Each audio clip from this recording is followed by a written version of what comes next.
Alrighty, so we've got here a Bassman, a 5F6A from 1959, for the most part. We'll get to that in just a minute. It's got some typical rust on the front chrome. I'll try to clean that up without losing any of the print, the silk screen. And I've removed the two volume pots temporarily. I just wanted to get a date code on those. And they have the date code of 59. The serial number is 59, and the reason I did all that is because the power transformer is not original. It is from a 1962 Bassman, but given that it is the Schumacher from 1962 and the way the solder joints are done, I suspect this might have been done at the Fender factory or by a very, very good service center. As far as I can tell, the choke and the output transformer are original. It's the Triad 45249 on this.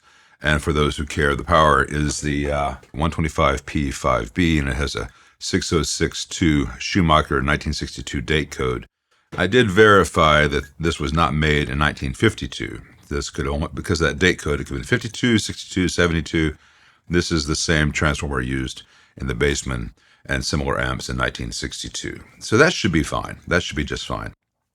Under here, you can see the typical cross your fingers and hope nothing goes wrong construction used in this era, where the negatives are just going here to the shell and the positives are just kind of, a little bit of hope and pray involved in this, that nothing ever shorts.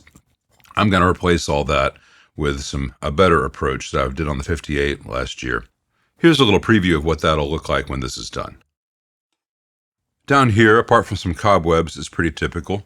I've got to go in here and rewire how the power cable is done, because right now they're switching the neutral and they've got this stupid cap here which replicates the polarity thing. That needs to go away. The polarity switch is unused. Some pretty sloppy, unreliable looking solder joints to the chassis there. Everything else looks okay in this area.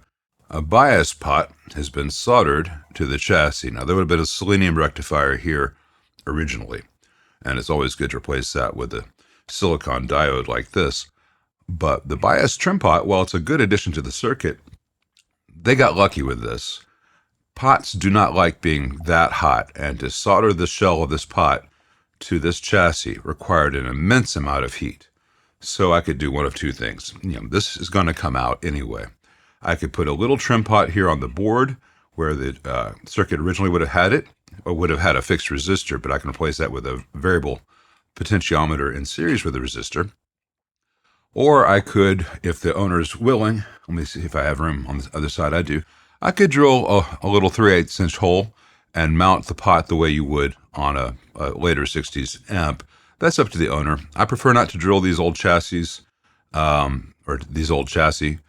when it comes to the bias, that might be a good thing. But most of the Bassmans that I do, they just get a little trim pot in this area. As to the rest of it, it all appears pretty typical. The resistors mostly seem to be original. It might be beneficial to move these resistors, the input resistors, to the input jacks, because there can be voltage that builds up on this old board, gets you noise at the input, a lot of static on your volume pot, etc.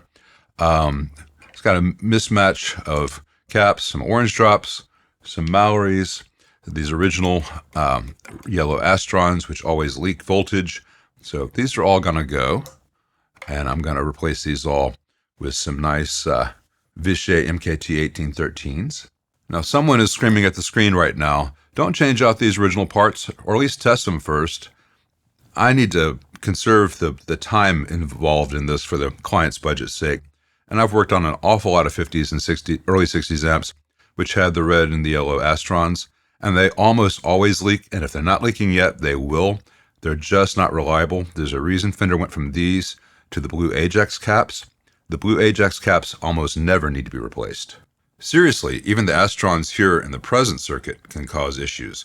These are just not very, very good at all, and Fender switched from them about 61, 62, and he did not look back, and who are we to second guess Leo? So we're going to go in here and put in some suitable quality caps. Now, when you do extensive work on a vintage amp like this, there's always the old ship of Theseus argument. Is it still a vintage amp when all that's done? And I would say absolutely. The transformers are the number one thing. The transformers and the core circuit. The amp sounds like it sounds like because of the power, the circuit, and the output transformer. That's what shapes the sound, that and the speakers in the cabinet. And if all those things are maintained, then it is still the ship that does what Theseus needs the ship to do. Let's put it that way and not dwell on philosophy too much. But it has the original choke, the original output transformer, a period correct, if slightly different power transformer, which will be just making this slightly unique among 59 Bassmans. It's a high quality transformer. No need to change that out for something that just says 5F6A on it. Fender expected other parts, like this electrolytic here, to need to be changed throughout the lifespan of the amp. So he designed his amps to be serviceable. He came from an amp servicing background.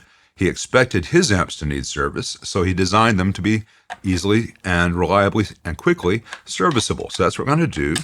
We're going to get in here and clean a whole bunch of stuff. So we have good contact here, like where this pot shell makes ground to the chassis. I'm going to clean all that brass up. It's just got a lot of dirt on it. I'll clean the shells of the pot.